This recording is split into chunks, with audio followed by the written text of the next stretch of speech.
Let's talk about the sustainability in the vineyards. It's important to be sustainable at every level. With the winery itself, I'll just back up a second. We have close to 3,000 solar panels, and we're off the grid with the winery. We also have a biomembrane reactor, which helps us recycle the water. So we've cut back our water usage hugely in the winery, in all our wineries, actually, but specifically the Silver Oak wineries. Mm-hmm. But of course, if you're not doing it right at the vineyards, then you're not doing it right. So we use a lot of technology, and we have now for many years. We work with a company out of Bordeaux who have helped us with understanding how to measure the amount of water that is needed in the vineyards, mm-hmm. also to map our vine vigor. Those are the two main things. There's many other things that they do. Sure. We have these Sap Flow monitors in the vineyard, and this would be one of them.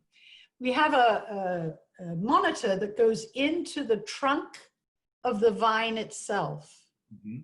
And it measures the water. It sends it to this computer, and then it goes to the computer in the winery. And so we can tell when the vine needs water, because the vine itself is telling us. It stresses, and it's only when it's stressed do we really allow the water to come on. And we've cut back our water usage considerably by using this technique. At the property that we're looking at here, do you know offhand how deep down those vines have to go to find the water in the ground? Because I know that the more you stress the vine, essentially the sweeter the grape.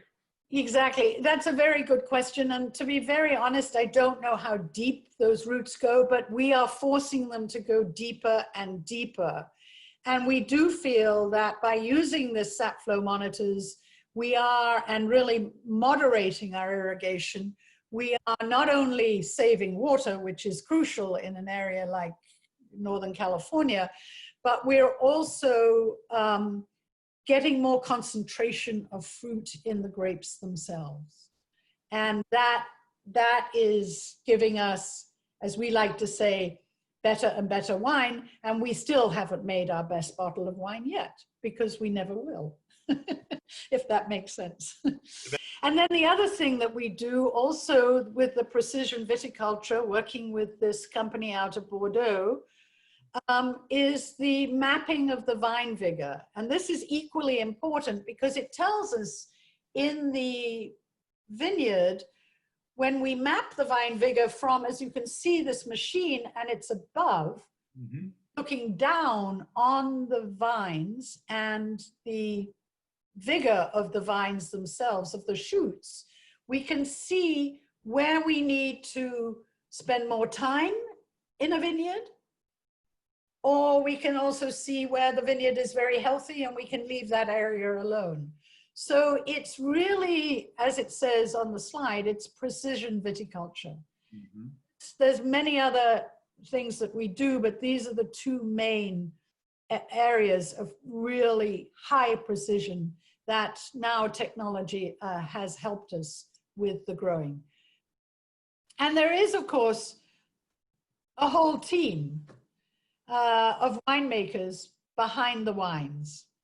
And I'd like to introduce you to them because none of this could be done without the team. And I don't have the vineyard managers here, but I do have the winemakers. The team is now led by the gentleman here, Nate Wise, who joined us in 2014. He came to work closely with Daniel Barron, who's wearing the hat down here in the right-hand corner. And as Daniel was going to be retiring. And Daniel retired in 2016. 2016, it might have been 18. Anyway, he retired relatively recently. So Nate now is our VP Director of Winemaking, and he's in charge of everything, basically. Working alongside him and managing the Alexander Valley property is Christian Schleusner, who's been with us for many, many years, and also Laura, who's also been with us for many years, who works with him on the Napa Valley Silver Oak. Justin Hirogan joined us last year as our Toomey winemaker, and he works closely with Vanessa down here, who now runs the Anderson Valley winery, and Chris Burrows, who now runs our Oregon property.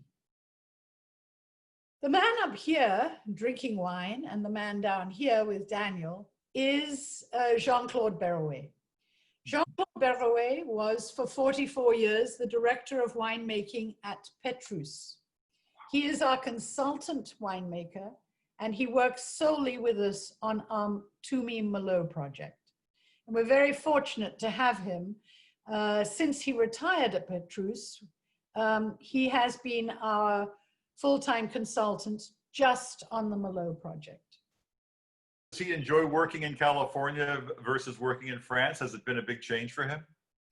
No, he loves it. He and Daniel are such good friends.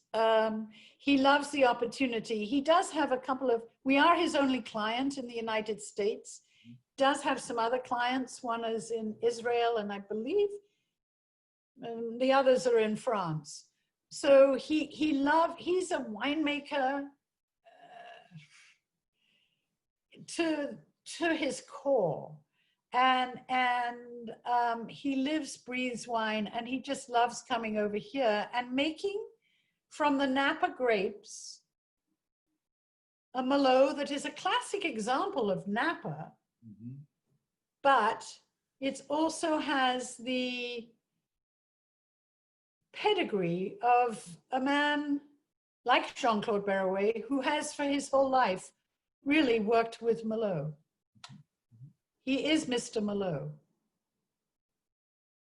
What makes silver oak silver oak? Well, that's a really good question. I would say it's the use of the oak. So in 1972, with our very first vintage, when we made the decision just to make Cabernet, 2 Cabernets, Justin Meyer, the first winemaker and co-owner at the time, experimented with a lot of different oaks, oak barrels. And he really liked the style that American oak barrels give to our wines. American oak is got a spiciness to it. There's a touch of vanilla to the wine, to the oak, and it imparts a really wonderful character to silver oak. So since day one, we have used American oak barrels, and we were part owners of the cooperage in 2015 when we purchased the cooperage outright. And we now are the only winery in the United States that fully own and operate an American oak cooperage. It's in Missouri. It's in the heart of the United States. And the reason it's there is that is where the best forests are for American white oak, which is the best oak to use when you're making oak barrels. So we have full control now of the quality of our oak barrels. And it's an exciting addition, actually. And it's now called the Oak Cooperage. Oh, absolutely. It's a huge commitment. And it also is fun for the winemakers because it is allowing them to experiment. They go out to Missouri and they work closely with the barrel makers. And so they're working on the toast and they're doing some experiments around the toasting of the barrels themselves. And it's been a wonderful addition, and it's a fun addition for everybody. And I think what a lot of people don't realize, and when you look at marketing videos of wineries, you look at commercials on television, and you see the winemaker and his or her family, they're having picnics in the field and everybody sees bluebirds. That's really not what it's like to work in a working winery. It's agriculture, it's dirt, it's forklifts, it's barrels, it's flame, and there's a lot of manual intervention involved. And I think one of the things I try to do when I educate consumers and marketing people and distributors is the level of physical work that's involved in this, and the level of both brains, but also of hands-on, just very, very hard work. Right. It is very hard work. And fundamentally, we have to remember we're farmers. You know, it's obviously very glamorous to be representing, to be making wine. We are farmers. And if we don't get the right grapes, the right quality of grapes from the vineyards, we're not going to make the level of wine that we need to be able to make. Every step of winemaking is important, even down to, for us, to the corks, because every cork from silver oak has a number on it. Now, I think we're one of the few wineries that do this. It's not very well seen on this, but there is a number up there. Okay. Be able to see it. I see it. Yep. Yep. And this indicates to us which batch of cork this is. It indicates to us from whom we purchased this cork.